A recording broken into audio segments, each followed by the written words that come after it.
para intentar colaborar a remedar a situación de Xosé Afonso desde o punto de vista físico.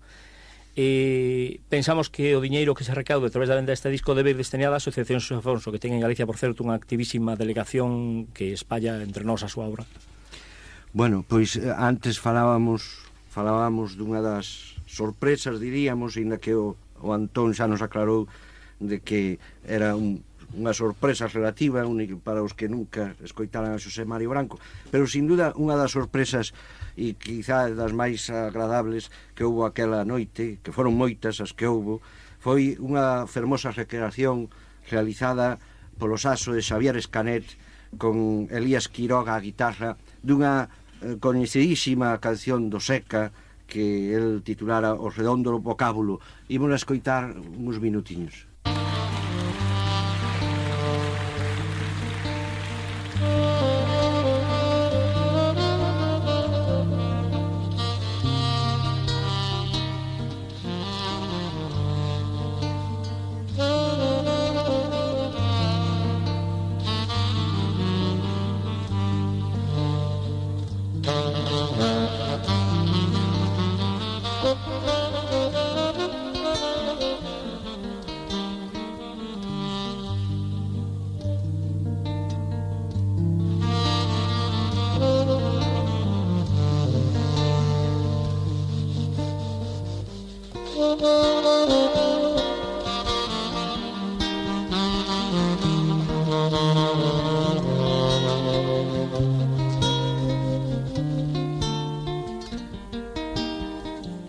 Voltamos a falar con Antón Mascato. Queríamos preguntarche un pouco que actuacións recolle o CD este que acabades de editar en Edicións do Cumio.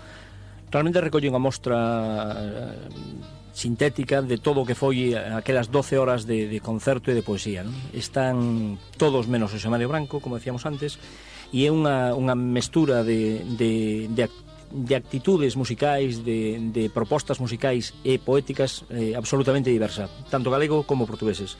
Rápidamente diríache que está o Ricardo Portela, o gaiteiro, Suso Mamonde, Geino Guerol, María Carme Krukenberg, Xico de Cariño, Amelia Muxe, Na Lúa, Cesario Sánchez, Miro Casabella, o grupo de Timor-Leste, Xosé María Álvarez Caca, Modoa, Ángeles Penas, Sui Xéneris, Manuel Forcadela, Paseniño, Benedicto, Fernán Bello, Vitorino, Muxicas, Xosé Mario Branco, Xavier Baixera, Xavier Escanet, Elías Quiroga, Cluny Allás, Fuxan os Ventos.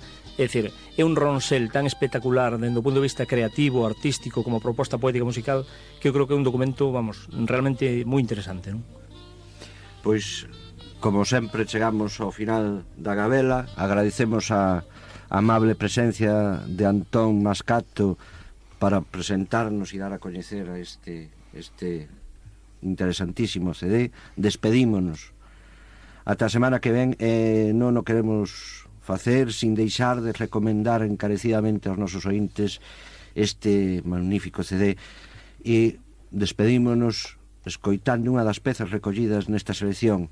É unha versión de Vitorino dunha das pezas máis coñecidas do Seca Afonso, A morte saíu á rúa. Ata a semana que ven.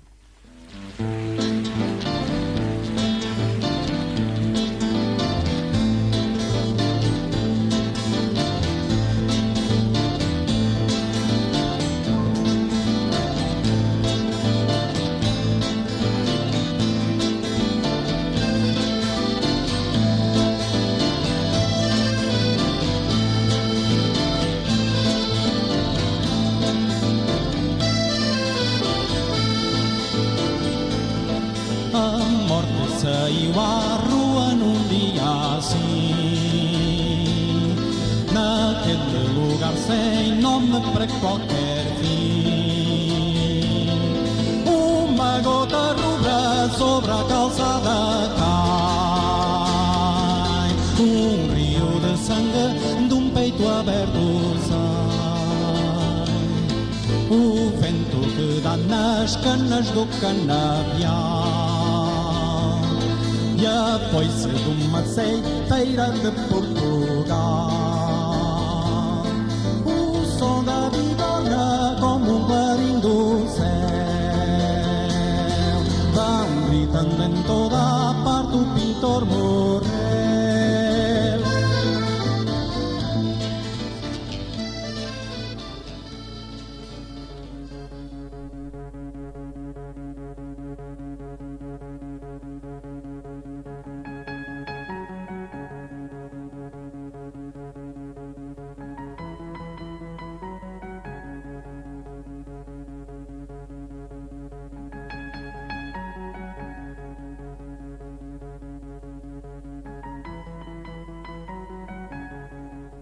E isto foi todo na Gabela do Guillade. Agardámosvos o vindeiro xoves.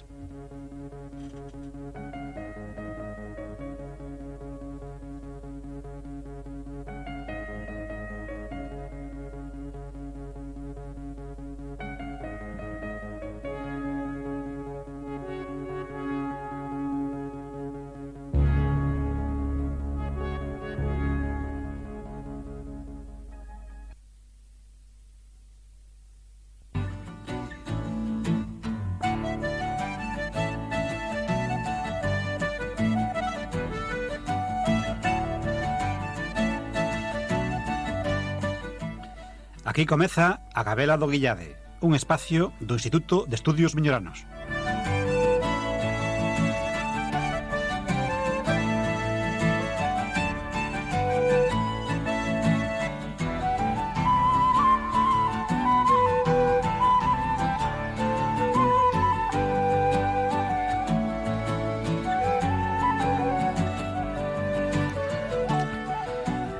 Bo día. Volvemos unha semana máis coa nosa Gabela ás voltas. Estamos todos como case sempre. Bo día, María Xosé. Hola, bons días. Bo día, Xoán. Hola, que tal, bons días? Bo día, Lino. Hola, bons días. Bueno, pois seica o 7 de maio de 1201, na illa norte ou do Faro das Cíes, o rei de Galicia e León, Alfonso IX, otorgou unha carta pobra á vila de Bayona na que lle concedía unha serie de privilexios para que fose grande e poderosa. Nestas cousas tan recuadas no tempo, é sempre difícil estar seguro dos datos. Non faltan historiadores que fan referencia a que xa o emperador Afonso VII Reimúndez, estando en Tui, o 27 de xullo de 1130, puxéralle á vila o nome de Bayona. Mesmo que Fernando II de Galicia e León lle tiña concedido privilexios reais. En fin, máis alá destas e de outras cuestións menores, o que está claro é que en maio de 1201 hai unha concesión real á vila de Bayona.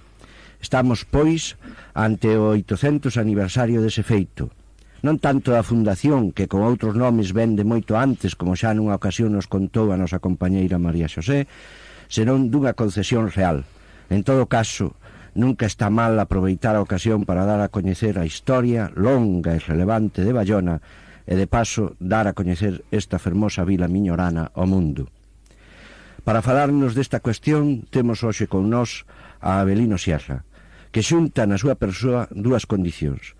Por unha banda, é un estudioso da historia de Bayona, basta lembrar os seus traballos sobre a arribada da Pinta con novas de xentes da outra beira do océano. En estes labores sabemos tamén que andou investigando sobre os documentos reais que fan referencia a Bayona. Ao tempo, é tamén concelleiro de Cultura de Bayona, polo tanto, un dos responsáveis dos actos que van ter lugar neste 800 aniversario. Bo día, don Avelino Sierra. Hola, bo día. Bueno, pois, para comezar e para iniciar, poderíanos aclarar algo sobre esta cuestión da Carta Puebla e da denominación de Bayona, que parece que hai así certa confusión, ou máis que confusión, determinadas datas que se utilizan, non? Sí, efectivamente. Si vostede mo permite, eu quería comenzar pois aclarando unha cuestión relevante, unha cuestión que ten que quedar moi clara, porque parece que hai persoas que se empeñan en distorsionar os feitos ou datos. O que nós pretendemos celebrar en maio, concretamente o 12 de maio do próximo ano, é o 8º centenario da fundación de Bayona como vila de realengo. Non pretendemos celebrar nin a fundación de Arizana, nin de Balcaxe, nin de Estuciana, nin de outros pueblos prehistóricos, senón de a fundación de Bayona como vila de realengo, que eso deuse precisamente ca concesión da Carta Pobra, Carta Fundacional ou Fueros de Bayona por Afonso IX. Por lo tanto, eso ten que quedar moi claro, que non pretendemos falar dos orígenes de Bayona como sí, porque existiu efectivamente de los feitos prehistóricos. En segundo lugar, no que a ti xa a pregunta que me fixo, bueno, a Carta Pobra hai que aclarar que eran documentos expedidos polos soberanos, polos reis ou polos señores dunha pobra, nos que se fixaban condicións ás que debían someterse os habitantes e novos poboadores dun lugar. É dicir, o que se pretendía con estes foros era facer unha repoboación. No caso concreto de Erizana, que existía antes de Baiona, era pois unha villae daquela época, moi pouco repoboada, cunhas especies de casales moi aillados, que aquí prácticamente non vivía naide, porque era unha terra inhóspita, unha terra mal labrada, era un coto en poder dun señorío monacal, un señorío do mosteiro de Oia. E ao darlle a carta pobra, pois Afonso IX, pois con ela conseguiu que estas terras pasasen de ser un señorío a fosen as terras propias dos baioneses, dos erizanos, que logo se chamaron baioneses. En cuanto ao nomeamento de Baiona, bueno, pois hai que deixar moi claro que efectivamente Afonso IX concedeu o nome, pero xa antes o seu avó Alfonso VII, o emperador, lle había dado ese nome. El non fixo máis que ratificar aquelo. O que pasa que Afonso IX non había fundado Baiona, simplemente, a meu criterio, concedeulle, foi un cambio toponímico, logo, como moi ben decía vostede, Fernando II, fillo de Alfonso VII, o emperador, pois deulle tamén uns privilexios que para min máis que privilexios foron unha serie de prebendas, pero sí que deixaron o coto de Erizana, seguiron deixando en mans dun señorío monacal, e, por lo tanto, de un servilismo. Todos os erizanos era un pobo de colonos, pobo de vasallos nas maus deles. Por lo tanto, esta concesión foi importante porque Alfonso IX, ca carta pobra, creou un marco xurídico concedendo a liberdade aos baioneses. Unha curiosidade. Hai vilas que teñen a súa orixe nestes documentos, non? Que favorecían o que vostè comentaba, a concentración da poboación. Pobra do Caramiñal, Pobra de Borllón, Pobra de Tribes, Póvoa de Barsén, Puebla de Sanabria. Son todos eles otorgamentos reais máis ou menos da mesma época? Bueno, vamos a ver, o meu estudio, a miña investigación concretouse solo no reinado de Afonso IX, e, bueno, non dei chegado nin a concluílo, que é moi longo, polo tanto non teño coñecementos suficientes como para certificar neste momento. Pero as cartas pueblas teñen máis ou menos a mesma finalidade.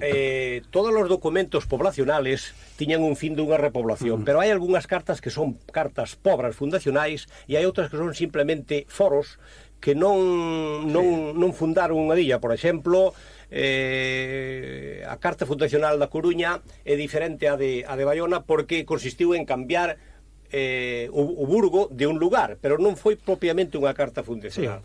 Sí, concesión dunha serie de dereitos. E así ten outras. Eu, por exemplo, concentrándome na labor do rei Afonso IX, localicei 16 vilas que efectivamente foron creadas ou recibiron o outorgamento de cartas fundacionais por Alfonso IX.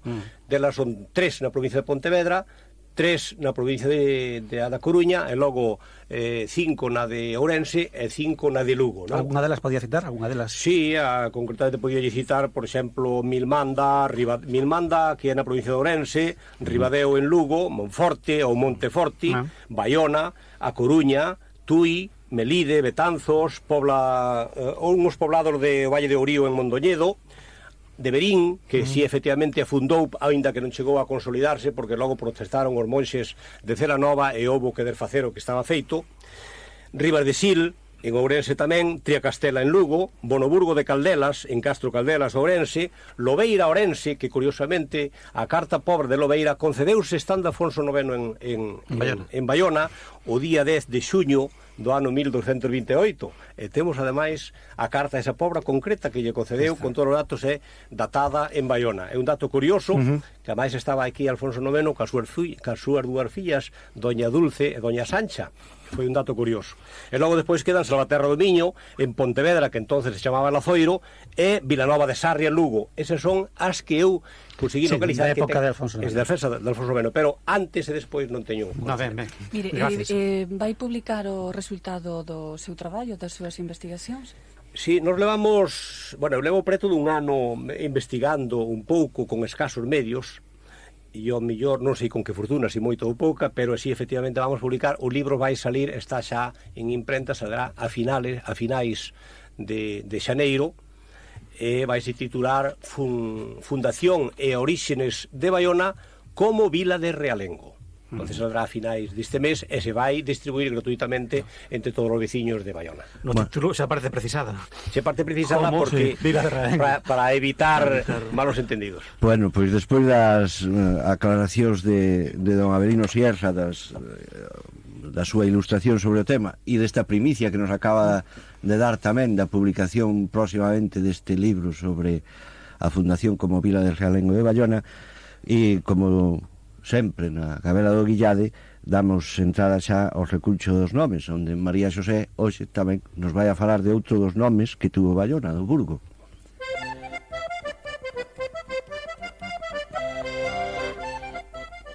O recuncho dos nomes.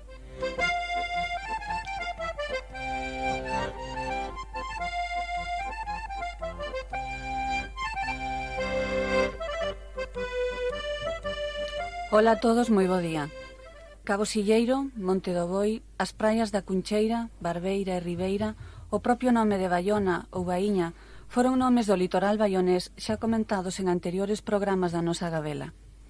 E se Bayona é a protagonista do espacio de hoxe, a verdade é que só nos restaba un nome que ademais sintonizase tamén coas reseñas históricas que no programa de hoxe se tratan. Sen dúbida que nos estamos a referir ao Burgo da parroquia de Baíña, que ademais de darlle nome ao lugar, tamén é o nome da praia e da ermida de Santa Marta, e tamén o nome do río, que desde San Cosme ven verter aquí as súas augas. Merguñándonos agora nas súas orixes etimolóxicas, a palabra é unha clara aportación xermánica á toponimia europea. Procede dunha base burgs, que significaba vila fortificada, que de seguida pasou ao baixo latín como burgus, significando tamén forte ou castelo. Así, nun principio, a palabra deu nome a poboacións nas que o núcleo orixinario foi un oppidum ou fortaleza emprazada nun alto. É o caso de moitísimas vilas e cidades do norte e centro de Europa, Edimburgo, Salzburgo, Hamburgo, Luxemburgo ou a mesma cidade castelá de Burgos, das que a parte antiga está formado por eses dous elementos orográfico-arquitectónicos. Pero este significado orixinario ampliouse co paso do tempo cos de parte máis recente dunha cidade, arrabalde, ou aldea ou poboación pequena dependente doutra principal. Deste xeito temos espallados pola xeografía galega moitos burgos situados en sitios chans, desprovisto xa o nome do seu valor primitivo. Así tamén naceu a palabra burgués, usada para designar o habitante de calquera núcleo urbano e non necesariamente situado nun lugar elevado. Así tamén creemos que naceu, polo menos desde o punto de vista lingüístico, o nome do noso burgo, como unha poboación pequena ou abeiro do emprazamento fortificado da recente creada vila de Monterreal, nome que os reis católicos bautizan o antigo Monte do Boi, en contraposición coa Vila Vella ou a Bayona histórica.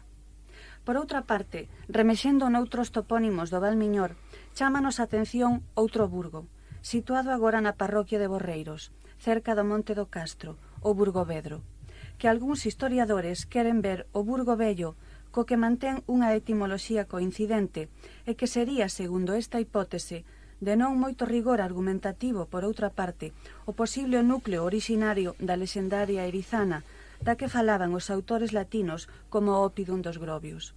Así o recolle José de Santiago e Ulpiano Nogueira na súa obra Bayona antigua e moderna. E isto foi todo no programa de hoxe.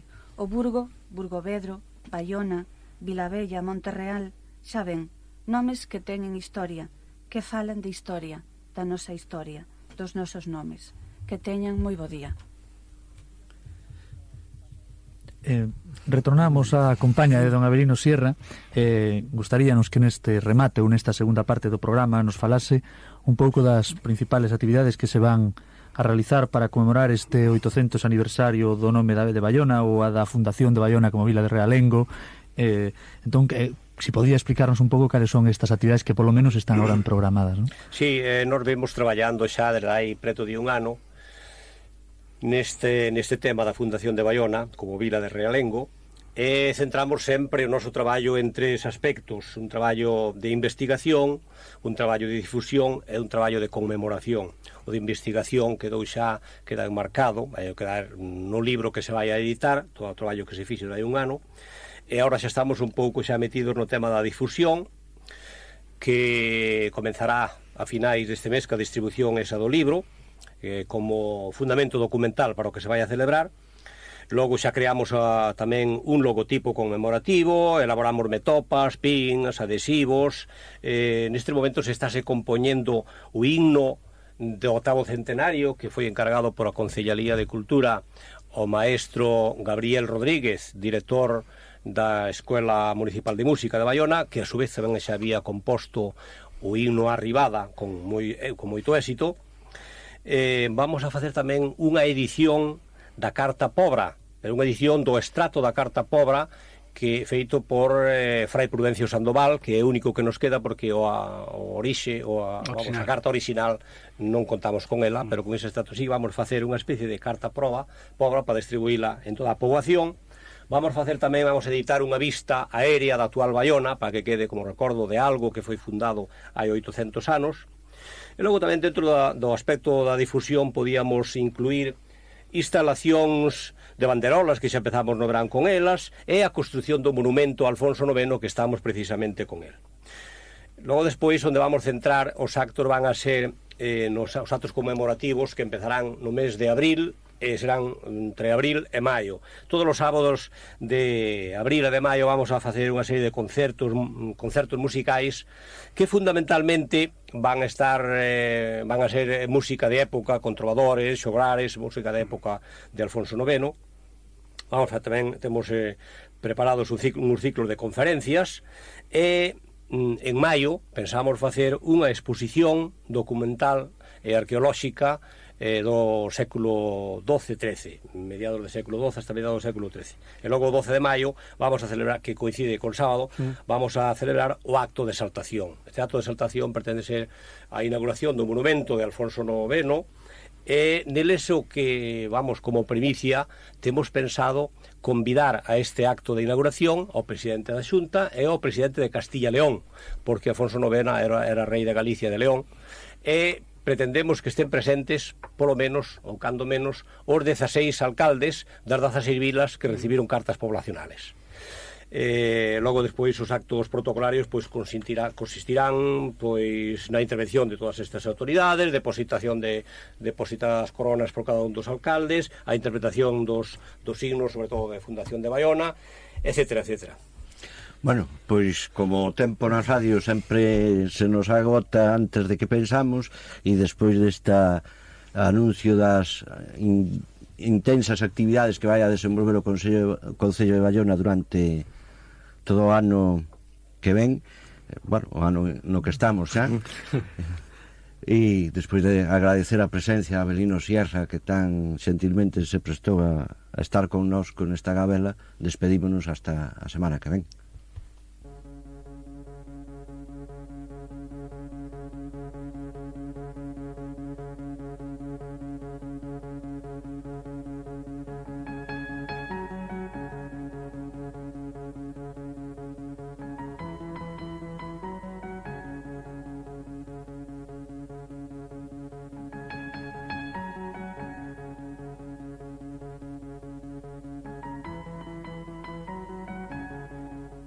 E isto foi todo na Gabela do Guillade. Agardámosvos o vindeiro xoves.